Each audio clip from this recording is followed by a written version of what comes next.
सूरज के मिजाज हैं बरहम, करने के इरादे हैं मौसम को शदीद गर्म। गर्मी की शिद्दत में होने वाला है मजीद इजाफा। महकमा मौसमियात ने खबरदार किया है कि रवां माह गर्मी की शिद्दत बरकरार रहने के साथ मजीद बढ़ने के हैं इम्कान।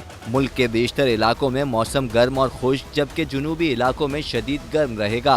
उधर इस्लामाबाद में अप्रैल और मई में बारिशों के बायस अभी तक गर्मी की शिद्दत में इजाफा महसूस नहीं किया गया। ताहम आने वाले रोज बहुत गर्म गुजरने वाले हैं। दर्जा हरारत बढ़ने से जुनूबी पंजाब के इलाके भी हीट वेव के ज़ेरे असर होंगे। दूसरी जानिब महकमा मौसमियात का कहना है कि पाकिस्तान में इस साल भी मामूल से ज़ायद बारिशें रिकॉर्ड की जाएंगी, जिससे सिंध और बलूचिस्तान के सबसे ज़्यादा मुतासिर होने का इम्कान है।